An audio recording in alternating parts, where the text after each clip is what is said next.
ମୁଁ ସୁଜିତ, ମୁଁ ସମସ୍ତଙ୍କୁ ସ୍ୱାଗତ କରୁଛି ଆଉ ଏକ ନୂତନ ଭିଡ଼ିଓ ସହ, ଯାହାକି ତମମାନଙ୍କର plus two second year optional ଓଡ଼ିଆର ଗଳ୍ପ ବିଭାଗ ୟୁନିଟ୍ 4 ର ମା ଆସିଲେଣି ଶାନ୍ତନୁ କୁମାର ଆଚାର୍ଯ୍ୟଙ୍କ ଦ୍ୱାରା ରଚିତ, ଯିଏକି ଓଡ଼ିଆ କଥା ସାହିତ୍ୟର ଜଣେ ଯଶସ୍ୱୀ ସ୍ରଷ୍ଟା, ଜଣେ ବୃତ୍ତିରେ ବିଜ୍ଞାନର ଅଧ୍ୟାପକ।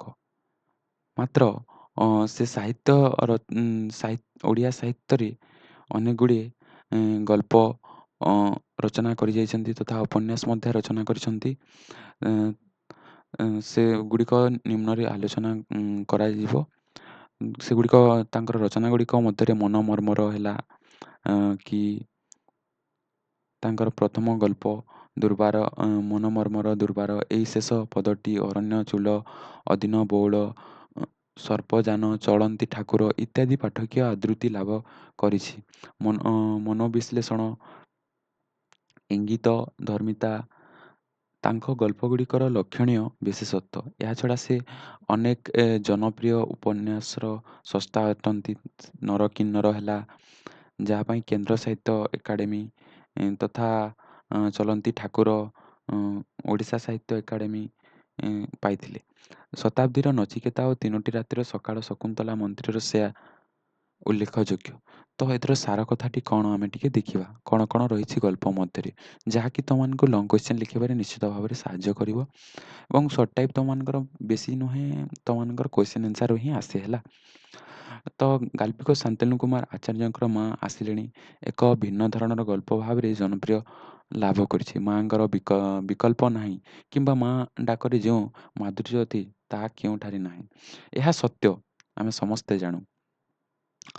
ତ ମା ଆସିଲେଣି, ତ ଉକ୍ତ ଗଳ୍ପରେ ସହରୀ ମଣିଷର ମାତା ପିତାଙ୍କର ପ୍ରତି ଅବହେଳା ଉଦାସୀନତାର ସ୍ୱରୂପ ଏଠାରେ ଦର୍ଶାଯାଇଛି। କିଭଳି ଭାବରେ ସହରର ଯୁବକ ଯୁବତୀ ମାନେ କ'ଣ କରୁଛନ୍ତି ନା ପିତାମାତାଙ୍କୁ ଅବହେଳା କରୁଛନ୍ତି, ତାହାକୁ ଦୃଷ୍ଟିରେ ରଖି ଗାଳ୍ପିକ ଶାନ୍ତନୁ କୁମାର ଆଚାର୍ଯ୍ୟ ଏହାକୁ ରଚନା ଏଥିରେ ଦର୍ଶାଇଛନ୍ତି। ସଭ୍ୟତାର ଦ୍ୱାହି ଦେଇ ବସ୍ତୁତାନ୍ତ୍ରିକ ଜୀବନଶୈଳୀ ବ୍ୟକ୍ତିଗତ ସ୍ୱାର୍ଥରେ ବାଟ ହୁଡ଼ି ଆଜିର ଯନ୍ତ୍ର ମଣିଷ କିଭଳି ଜନ୍ମଦାତ୍ରୀ ଗର୍ଭଧାରିଣୀ ମାଆକୁ ଉପେକ୍ଷା ପ୍ରଦର୍ଶନ କରେ, ତାହାର ମାର୍ମିକ ଆଲେଖ୍ୟ ହେଉଛି ମା ଆସିଲେଣି ଗଳ୍ପ। ତ ଚୂଡ଼ାମଣିଙ୍କର ବାପା ଜଣେ ଉଚ୍ଚ କୋଟିର ସମ୍ଭ୍ରାନ୍ତ ଶ୍ରେଣୀୟ ଲୋକ ଥିଲେ। ଅଚଳାଚଳ ସମ୍ପତ୍ତିର ସେ ଅଧିକାରୀ ଥିଲେ। ଚୂଡ଼ାମଣିଙ୍କର ମା ଜଣେ ଉଚ୍ଚଶିକ୍ଷିତା ଭଦ୍ର ମହିଳା ଥିଲେ। କିଏ ନା ଚୂଡ଼ାମଣିଙ୍କର ମା ଜଣେ ଉଚ୍ଚଶିକ୍ଷିତା ଭଦ୍ର ମହିଳା ଥିଲେ, ଅନେକ ସମ୍ପତ୍ତିର ଅଧିକାରୀ ଥିଲେ। ଚୂଡ଼ାମଣିଙ୍କର ବାପା ଉଚ୍ଚକୋଟୀର ସମ୍ଭ୍ରାନ୍ତ ଶ୍ରେଣୀର ଲୋକ, ତାଙ୍କ ପାଖରେ ସମ୍ପତ୍ତିର କମି ନାହିଁ, ବହୁତ ସମ୍ପତ୍ତି ଅଛି। ପେକ୍ୟୁଲିଆର ଓମେନ୍ ବା ସ୍ୱାଧୀନ ନାରୀ ଭାବରେ ଅଜବ ଧାରଣା ମୁଣ୍ଡରେ ବାନ୍ଧିଥିଲେ। ତାଙ୍କର କିଭଳି ଧାରଣା ଥିଲା ଯେ ସଂସାରରେ କାହାରି ପାଖରେ ଯଦି ଧାରୁଆ ହୋଇ ଯେ ବଞ୍ଚେ, ସେ ମଲା ପରେ କ'ଣ ହୁଏ, କୁକୁର ପରି ଜନ୍ମ ହୁଏ ବୋଲି ତାଙ୍କର ଧାରଣା। କାହାର ଧାରଣା? ତାଙ୍କ ମାଆଙ୍କର ଧାରଣା।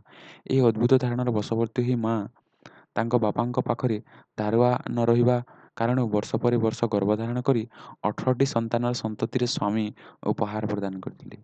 କେତୋଟି ସନ୍ତାନ? ନା 18ଟି ସନ୍ତାନ ସନ୍ତତି ପ୍ରଦାନ କରିଥିଲେ ଉପହାର ସ୍ୱରୂପ। ଆଉ ଅଧିକ ଋଣୀ ନ ହୋଇ ସନ୍ତାନ ଉତ୍ପାଦନ କରିବାକୁ ଅସ୍ୱୀକାର କରିଥିଲେ। ଯେ ସ୍ୱାମୀ ଭଳି ମାଲିକଙ୍କ ପାଖରେ କୁକୁର ଜନ୍ମ ନେବା ପାଇଁ ଆଦୌ ଇଚ୍ଛା ପ୍ରକାଶ କରିନାହାନ୍ତି।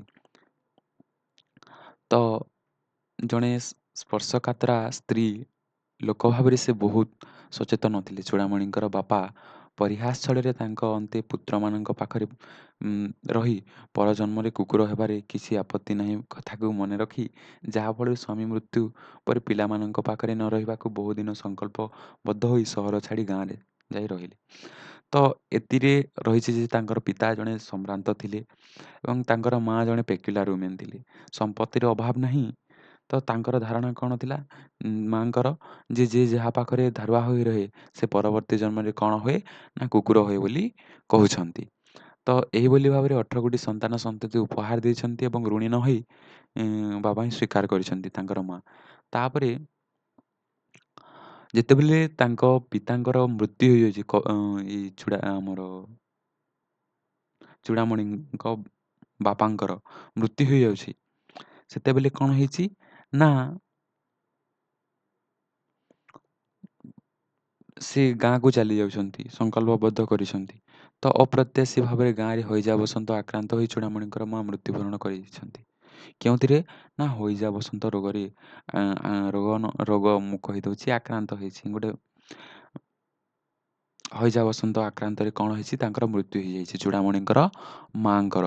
ମୃତ୍ୟୁରେ ପୁଣି କ'ଣ ହେଇଛି ନା କବଳିତ ମା ପୃତ ସ୍ନେହରୁ ବଞ୍ଚିତ ହୋଇନାହାନ୍ତି। ମମତାମୟୀ ମାଆର ଆକର୍ଷଣ ତାକୁ ଟାଣି ଆଣିଛି ଚୂଡ଼ାମଣି ପରିବାରକୁ।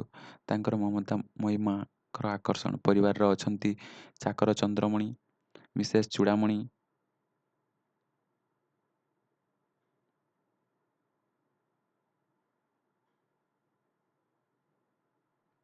ତାପରେ ପବ୍ଲିକ୍ ସ୍କୁଲ ପଢ଼ୁଆ ନାତି ନାତୁଣୀ। ବହୁଦିନ ଅପରିଚିତ ମା ଶବ୍ଦରେ ନିଜେ ଚନ୍ଦ୍ରମଣି ନିଜକୁ ବିଶ୍ୱାସ କରିପାରିନାହାନ୍ତି ପୁତ୍ର ଆଉ ଚୂଡ଼ାମଣି। ତ ଅବିଶ୍ୱାସନୀୟ ବାତାବରଣ ପରି ବିଶ୍ୱାସଯୋଗ୍ୟ ହୋଇଛି ଯେ ନାତି ନାତୁଣୀ ସହିତ ସ୍ନେହ ପ୍ରୀତିଭରା ମୁହୂର୍ତ୍ତ ସବୁଦିନ ପାଇଁ ରହିଯିବ ଏବଂ ତାଙ୍କ ପାଖରେ କୁକୁର ହୋଇ ଜନ୍ମିବା ଭୂମିକାରେ କିଛି ମୁହୂର୍ତ୍ତ କୁକୁର ହୋଇ ଅଭିନୟ କରିଛନ୍ତି। ଗୁପ୍ତ ଭାବରେ ସବୁଦିନ ପାଇଁ ତାଙ୍କ ପାଖରେ ରହିଯିବା, ଜେଜେମାଙ୍କ କଥା ଖାଇବା ଟେବୁଲ ପାଖରେ ଡାଡି ମମିଙ୍କ ସାମ୍ନାରେ ପୁଅ ଘୋଷଣା କରିବା ଫଳରେ ଚୂଡ଼ାମଣିଙ୍କର ନାସିକା କୁଞ୍ଚନ ପୂର୍ବକ କ୍ଷଣସ୍ଥାୟୀ ଅଥର୍ବତା ମାତାଙ୍କ ପ୍ରତି ଉଦାସୀନରେ ପରିଚୟ ପ୍ରଦାନ କରି ମିସେସ୍ ଚୂଡ଼ାମଣି ମଧ୍ୟ ଅନୁରୂପ ଭାବରେ ତାଙ୍କ ପ୍ରତି ବିତୃଷ୍ଣା ସହଜରେ ପ୍ରତିପନ୍ନ ଓ ଖାଇବା ସାରିବା ପରେ ମିଲ୍ ବାବଦକୁ ବିଲ୍ ପଠେଇ ପଇଠ କରିବା, ଚନ୍ଦ୍ରମଣିଙ୍କୁ ଇସାରା ଦେବା।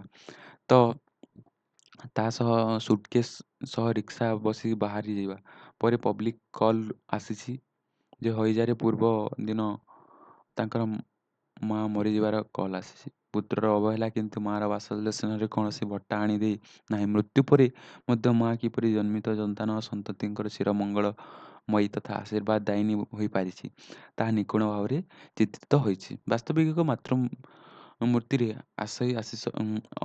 ଅମୀୟ ଆଶିଷ ଓ ଅଭୟ ବରଦାନର ସନ୍ଧାନ କିପରି କରିଛନ୍ତି ଲେଖକ।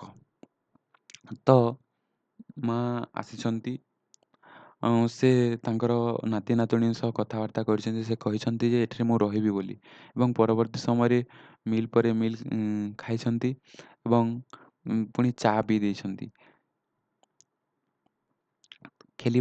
ଖେଳି ସାରି ପିଲାମାନଙ୍କ ସାଙ୍ଗରେ ସମୟ ଅତିବାହିତ କରି ପରବର୍ତ୍ତୀ ସମୟରେ ସେ ଚାଲି ଯାଇଛନ୍ତି ଏବଂ ସେହି ଚାଲିବା ଭିତରେ ପୁଣି କ'ଣ ହେଇଛି, ଘରକୁ ରିକ୍ସାରେ ଫେରିବା ସମୟରେ ପରବର୍ତ୍ତୀ ସମୟରେ କ'ଣ ହେଇଛି ନା ଗୋଟେ ପବ୍ଲିକ୍ କଲ୍ ଅଫିସରୁ ଆସିଛି ଯେ ତାଙ୍କ ମାଆଙ୍କର ଦେହାନ୍ତ ହେଇଯାଇଛି ପୂର୍ବ ଦିନ।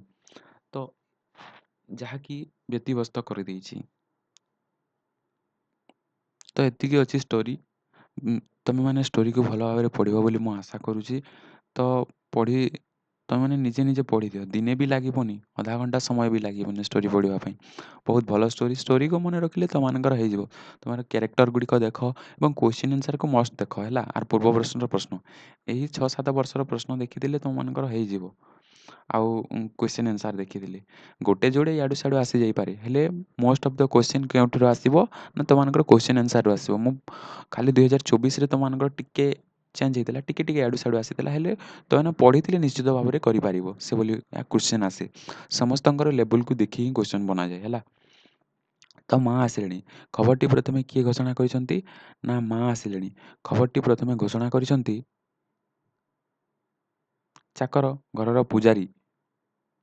ତାପରେ ଚୂଡ଼ାମଣିଙ୍କର ବଙ୍ଗଳାର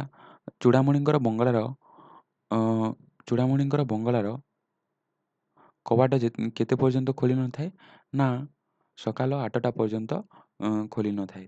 ଚୂଡ଼ାମଣିଙ୍କର ପୁଅ ଝିଅ କେଉଁଠାରେ ପଢ଼ୁଥିଲେ ନା ଚୂଡ଼ାମଣିଙ୍କର ପୁଅ ଝିଅ ସହର ପବ୍ଲିକ୍ ସ୍କୁଲରେ ପଢ଼ୁଥିଲେ।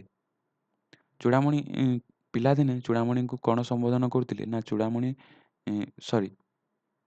ପିଲାମାନେ ଚୂଡ଼ାମଣିଙ୍କୁ କ'ଣ ସମ୍ବୋଧନ କରିବେ, ଡାଡ଼ି ବୋଲି ସମ୍ବୋଧନ କରିବେ। ନିଜକୁ ମିଶାଇ ଚୂଡ଼ାମଣିଙ୍କ କେତୋଟି ଭାଇ ଭଉଣୀ ନା 8ଟି ଭଉଣୀ ଭାଇ। କିଏ ପେକୁଲିଆର ୱୁମେନ୍ ଥିଲେ ନା ଚୂଡ଼ାମଣିଙ୍କର ମା ଜଣେ ପେକୁଲିଆର ୱୁମେନ୍ ଥିଲେ। ଚୂଡ଼ାମଣିଙ୍କର ମା ପ୍ରତ୍ୟେକଟି ମିଲ୍ ପାଇଁ କ'ଣ କାମନା କରନ୍ତି? ଯେ ବିଲ୍ ସେ କାମନା କରନ୍ତି। ମିସେସ୍ ଚୂଡ଼ାମଣି ପୂଜାରୀକୁ ଡାକି ମା ଙ୍କ ପାଇଁ କ'ଣ ବରାଦ କଲେ? ନା ଦୋସା ବରାଦ କଲେ। ଚୂଡ଼ାମଣିଙ୍କ ପ୍ରତି ବାଥରୁମ୍‌ରୁ ଆସି ଅନ୍ତତଃ କେତେ ସମୟ ପାଇଁ ଚଣ୍ଡୀ ପାଠ କରିଛନ୍ତି? ନା ଘଣ୍ଟାଟାଏ ଚଣ୍ଡୀ ପାଠ କରିଛନ୍ତି। ବ୍ରେକଫାଷ୍ଟ ବେଳେ ଟେବୁଲରେ ମା'କୁ କେନ୍ଦ୍ର କରି କେଉଁମାନେ ବସିଥିଲେ? ନା ପୁଅ ବୋହୂ ନାତି ନାତୁଣୀ ବସିଥିଲେ। ମିସେସ୍ ଚୂଡ଼ାମଣିଙ୍କୁ କିଏ ପ୍ରଥମେ ଖବର ଦେଲା ଯେ ମା ଆସିଛନ୍ତି, ଏଥର ରହିବେ? ପୁଅ ପୁଅ ଘୋଷଣା କରିଛନ୍ତି। ସରି, କିଏ ଖବର ଦେଲା ମା ଆସିଛନ୍ତି, ରହିବେ ଏଥର? ଖବର ଦେଇଛି ପୁଅ। ତ ହଁ ବାପା, ମା ଏଥର ଖର୍ଚ୍ଚ ଦେବେ ନାହିଁ ଖାଇବାର। ଏକଥା କିଏ କହିଛି? ନା ଚୂଡ଼ାମଣିଙ୍କର ଝିଅ କହିଛି ଯେ ଖର୍ଚ୍ଚ ଦେବେ ନାହିଁ ଏଥର। ତ କିରେ ତୋର ଅଙ୍କ କଷା ସଇଲା? ଏକଥା ଚନ୍ଦ୍ରମଣିକୁ କିଏ ପଚାରିଥିଲେ? ନା ବୃଦ୍ଧା ମା ପଚାରିଲେ ତୋର ଅଙ୍କ କଷା ସଇଲା ବୋଲି। ତ ସକାଳେ ମା କେତେ କପ୍ ଚା ପିଇଥିଲେ? ନା 3 କପ୍ ଚା ପିଇଥିଲେ। ଚୂଡ଼ାମଣି ପରିବାରର କେଉଁ ପର୍ଯ୍ୟନ୍ତ ଆସି ମା'କୁ ବୋଲେଇ ଦେଇଗଲେ? ନା ଫାଟକ ପର୍ଯ୍ୟନ୍ତ ଆସି ତାଙ୍କୁ ବୋଲେଇ ଦେଇଗଲେ। ତାପରେ ଖ ନମ୍ବର କ୍ଷୁଦ୍ରତମୂଳକ ପ୍ରଶ୍ନ, 1 ନମ୍ବର ପ୍ରଶ୍ନ, ଗୋଟିଏ ବାକ୍ୟରେ ଉତ୍ତର ଲେଖ। ମା ଆସିଲେଣି ଖବରଟି ପ୍ରଥମେ ଘୋଷଣା କିଏ କରିଛି? ନା ପୂଜାରୀ ବା ଘରର ଚାକର ଘୋଷଣା କରିଛି।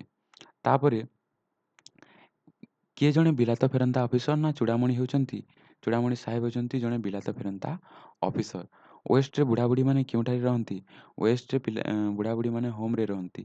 ଇଷ୍ଟରେ ବାନପ୍ରସ୍ଥରେ ରହନ୍ତି। ତ ବୁଢ଼ାବୁଢ଼ୀମାନେ ଇଷ୍ଟରେ ବାନପ୍ରସ୍ଥରେ ରହନ୍ତି ବୋଲି କୁହାଯାଇଛି। ସେଦିନ ମା ପୁଅ ଘରେ ପହଞ୍ଚି ନାତି ନାତୁଣୀଙ୍କ ନିକଟରେ କି ଘୋଷଣା ପ୍ରକଟ କରିଛନ୍ତି? ସେଦିନ ମା ପୁଅଙ୍କ ଘରେ ପହଞ୍ଚି ନାତି ନାତୁଣୀଙ୍କ ନିକଟରେ ଘୋଷଣା କରିଛନ୍ତି ଯେ ମୁଁ ଆସିଲି, ଏଥର ରହିବି ଏଠି। କିନ୍ତୁ ଚୁପ୍, କାହାକୁ କହିବ ନାହିଁ। ଯଦି କହିଛ ତେବେ ଏହି ଦେଖ ମୁଁ ସୁଟକେସ୍ ସିଧା ଧରି ଚାଲିଯିବି ଗାଁକୁ, ବୁଝିଲ? ତାପରେ 6 ନମ୍ବର ପ୍ରଶ୍ନ ହେଲା ପୂଜାରୀ ଚନ୍ଦ୍ରମଣି କେଉଁ ବଜାରକୁ ଗଲା ଦୋସା ଆଣିବାକୁ? ନା ପୂଜାରୀ ଚନ୍ଦ୍ରମଣି ଅନ୍ତତଃ 2 ମାଇଲ ବାଟ ଯାଇଛି ବଜାରକୁ ଦୋସା ଆଣିବାକୁ। ତାପରେ ପରବର୍ତ୍ତୀ ପ୍ରଶ୍ନ, ଚୂଡ଼ାମଣିଙ୍କର ବାପା ଜଣେ କି ପ୍ରକାର ଲୋକ ଥିଲେ? ନା ଉଚ୍ଚ କୋଟିର ଲୋକ ଥିଲେ, ସମ୍ଭ୍ରାନ୍ତ। ବ୍ରେକଫାଷ୍ଟ ଦେଇସାରି ଚନ୍ଦ୍ରମଣି କିଚେନ୍ ଆଡ଼କୁ ଚାଲିଗଲା। କାହିଁକି? ନା କଫି ତିଆରି କରିବା ପାଇଁ କିଚେନ୍ ଆଡ଼କୁ ଚାଲି ଯାଇଛନ୍ତି। ଚନ୍ଦ୍ରମଣି ପକେଟରୁ କାଗଜ ଓ ପେନସିଲ୍ କାଢ଼ି କ'ଣ କଲା? ନା ଚନ୍ଦ୍ରମଣି ପକେଟରୁ କାଗଜ ତଥା ପେନସିଲ୍ କାଢ଼ି ଜଳଖିଆ କଫି ବାବଦକୁ ପାଉଣା ହିସାବ କରିଥିଲେ। ମା କେଉଁଥିରେ ବସି ଘରକୁ ଚାଲିଗଲେ? ମା ରିକ୍ସାରେ ବସି ଘରକୁ ବାହାରିଲେ। ତାପରେ 2 ମାର୍କ ବିଶିଷ୍ଟ ପ୍ରଶ୍ନ, 2ଟି ବାକ୍ୟରେ ଉତ୍ତର ଲେଖ ବୋଲି କୁହାଯାଇଛି। ତମେମାନେ 2ଟି ଲେଖିବା ପାଇଁ ଚେଷ୍ଟା କରିବ ହେଲା। 2ଟି ବାକ୍ୟ, ଗୋଟେ ହେଲା ଗଳ୍ପ ଗାଳ୍ପିକ, ଆଉ ଗୋଟେ ହେଲା ଗୋଟେ ବାକ୍ୟରେ ଉତ୍ତର। ତ ଗଳ୍ପ ହେଉଛି ମା ଆସିଲେଣି, ଗାଳ୍ପିକ ହେଉଛନ୍ତି ଶାନ୍ତନୁ କୁମାର ଆଚାର୍ଯ୍ୟ। ଘରକୁ ମା କେତେ ବର୍ଷ ପରେ ଆସିଥିଲେ? ଘରକୁ ମା 3 ବର୍ଷ ପରେ ଆସିଥିଲେ। ଆଉ ମୁଁ ଗଳ୍ପ ଗାଳ୍ପିକ କହୁନି, ଡାଇରେକ୍ଟ ଆନ୍ସାର ଗୁଡ଼ା କହିଦେଉଛି। ଚୂଡ଼ାମଣିଙ୍କର ମା ବିଧବା ହେଲା ପରେ କେଉଁଠାରେ ରହୁଥିଲେ? ନା ଚୂଡ଼ାମଣିଙ୍କର ମା ବିଧବା ହେଲା ପରେ ସେ ଗାଁରେ ଏକାକୀ ରହୁଥିଲେ ବୋଲି କହୁଛନ୍ତି। କାହାରି ପାଖରେ ଧାର ରହି ବଞ୍ଚିବା ପରଲୋକରେ କ'ଣ ହୁଏ ବୋଲି ତାଙ୍କର ଧାରଣା? ନା କାହାରି ପାଖରେ ଯଦି ଧାରୁଆ ହେଇ ବଞ୍ଚିବା ଲୋକ ପରଜନ୍ମରେ ପୁଣି କ'ଣ ହେଉଛନ୍ତି? କୁକୁର ହେଇ ଜନ୍ମଗ୍ରହଣ କରୁଛନ୍ତି ବୋଲି ହୁଏ ବୋଲି ତାଙ୍କର ଧାରଣା, ଅଦ୍ଭୁତପୂର୍ବ ଧାରଣା ବୋଲି କହୁଛନ୍ତି। ତ ତାପରେ ପୂଜାରୀ ଚନ୍ଦ୍ରମଣି କାନ ଯୋଡ଼ାକ ଉଠିଲା ପରଠାରୁ କେଉଁ କଥା ପ୍ରଥମେ ଶୁଣିଲା? ନା ପୂଜାରୀ ଚନ୍ଦ୍ରମଣି କାନ ଯୋଡ଼ାକ ଉଠିଲା ପରଠାରୁ ଚୂଡ଼ାମଣି ସାହେବ ମେମ୍ ସାହେବଙ୍କ ତୁଣ୍ଡରୁ ମା ଆସିବ କଥା ପ୍ରଥମେ ଶୁଣିଲା। ଚନ୍ଦ୍ରମଣି ବ୍ରେକଫାଷ୍ଟ ବେଳେ ଟେବୁଲରେ କି ସରଞ୍ଜାମ ପରସିଥିଲେ? ନା ବ୍ରେକଫାଷ୍ଟ ବେଳେ ଚନ୍ଦ୍ରମଣି ଟେବୁଲରେ ଦୋସା, ସମୋସା, ସୁଇଟ୍ସ, ଫ୍ରୁଟ୍ସ ଏସବୁ ପରସିଥିଲେ। କ'ଣ କ'ଣ? ନା ଦୋସା, ସମୋସା, ସୁଇଟ୍ ଏବଂ ଫ୍ରୁଟ୍ସ ପରସିଥିଲେ। ଚୂଡ଼ାମଣିଙ୍କର ପୁଅ ସକାଳର କେଉଁ ବଡ଼ ଖବରଟି ପ୍ରଗତ କରିଛି ଅତୁରା ହୋଇ? ତ ମା ଆସିଛନ୍ତି, ରହିବେ ଏଥର। ଚୂଡ଼ାମଣିଙ୍କର ପୁଅ ଏହି ବଡ଼ ଖବରଟି ଆଗତୁରା ପ୍ରକଟ କରିଦେଇଛି। ତ ମା କାହିଁକି ଅଧିକ 3 କପ୍ କଫି ସକାଳେ ପିଇ ଦେଇଥିଲେ? ନା କାହିଁକି? ନା ପୁଅ ବୋହୂ ନାତି ନାତୁଣୀଙ୍କ ସହ କୌଣସି ଗୋଟେ ମଜାଦାର ଗଳ୍ପରେ ସକାଳୁ ବିତେଇଥିବା ଭିତରେ ବୃଦ୍ଧା ମାଆଟି 3 କପ୍ ଅଧିକ ଚା ପିଇ ଦେଇଥିଲେ। ତ ମାଆକୁ ରିକ୍ସାରେ ବସେଇବାର କେତେ ସମୟ ପରେ ଚୂଡ଼ାମଣିଙ୍କ କପ୍ ଆସିଛି? ନା 15 ମିନିଟ୍ ପରେ। କେତେ ମିନିଟ୍ ପରେ? ନା 15 ମିନିଟ୍ ପରେ। ତ ତାପରେ 3 ନମ୍ବର ବିଶିଷ୍ଟ ପ୍ରଶ୍ନ, ମୁଁ ସ୍କ୍ରୋଲ୍ କରି କରି ଯାଉଛି, ତୁମେମାନେ ଦେଖିନେବ ହେଲା। କାହିଁକି? ନା ଗୋଟେ ୟୁନିଟ୍‌ରୁ ମାତ୍ର ଗୋଟେ ପ୍ରଶ୍ନ, ସେଥିପାଇଁ ଆମେ ବେଶୀ କିଛି ଆଲୋଚନା କଲେ ମଧ୍ୟ ତୁମମାନଙ୍କର ଗୋଟିଏ ପ୍ରଶ୍ନ ଆସିବ। ତାହାକୁ ତୁମେ ପ୍ରଶ୍ନ ବୁଝିକି ସେଇ ହିସାବରେ ତୁମେ ଗୋଟେ ଅଧା ପେଜ୍‌ର ଆନ୍ସାର ଲେଖିବ। ଗଳ୍ପ ହେଲା ମା ଆସିଲେଣି, ଗାଳ୍ପିକ ହେଲା ଶାନ୍ତନୁ କୁମାର ଆଚାର୍ଯ୍ୟ। ମା ଆସିଲା ବେଳେ ବିରାଟ ସରକାରୀ ବଙ୍ଗଳାର ବଖରାଗୁଡ଼ିକର କବାଟଗୁଡ଼ିକ ସବୁ ଖୋଲି ନଥାଏ। ଭିତର ପାଖ ବାରଣ୍ଡାରେ କାନ୍ଥ ଘଡ଼ିଟିଏ ଝୁଲୁଥାଏ। ମେମ୍ ସାହେବଙ୍କର ଶୋଇବା ବଖରାରୁ ଧୀର ଗଭୀର ସୁଷୁପ୍ତିର ନିଶ୍ୱାସ ସବୁ ଘରଟିର ନିସ୍ତବ୍ଧତାକୁ ଆକ୍ରାନ୍ତ କରିଥାଏ। ପାଖ ବଖରାରୁ ସାହେବଙ୍କ ସ୍ୱର ଶୁଣାଯାଇଥାଏ। ଚୂଡ଼ାମଣି ଓଡ଼ିଶାର ଗାଁ ଗଣ୍ଡା ଲୋକଙ୍କ ବୋଲି ସହିତ ଖୁବ୍ ପରିଚିତ ଥିଲେ କହିବାର ତାତ୍ପର୍ଯ୍ୟ ବୁଝାଅ। ଚୂଡ଼ାମଣି ବିଲାତ ଫେରନ୍ତା ଜଣେ ସାହେବ ବା ଅଫିସର। ତମମାନେ ନିଜେ ନିଜେ ଦେଖିଦିଅ ହେଲା। ମୁଁ ଆଉ ପଢ଼ିପାରିବିନି କାହିଁକି ନା ସମୟ କମ୍ ତଥା ତୁମମାନଙ୍କର ଗୋଟିଏ ପ୍ରଶ୍ନ ଆସୁଛି। ତୁମମାନଙ୍କର ସେତିକି ଗୁରୁତ୍ୱପୂର୍ଣ୍ଣ ମୁଁ ବୁଝୁଛି। ହେଲେ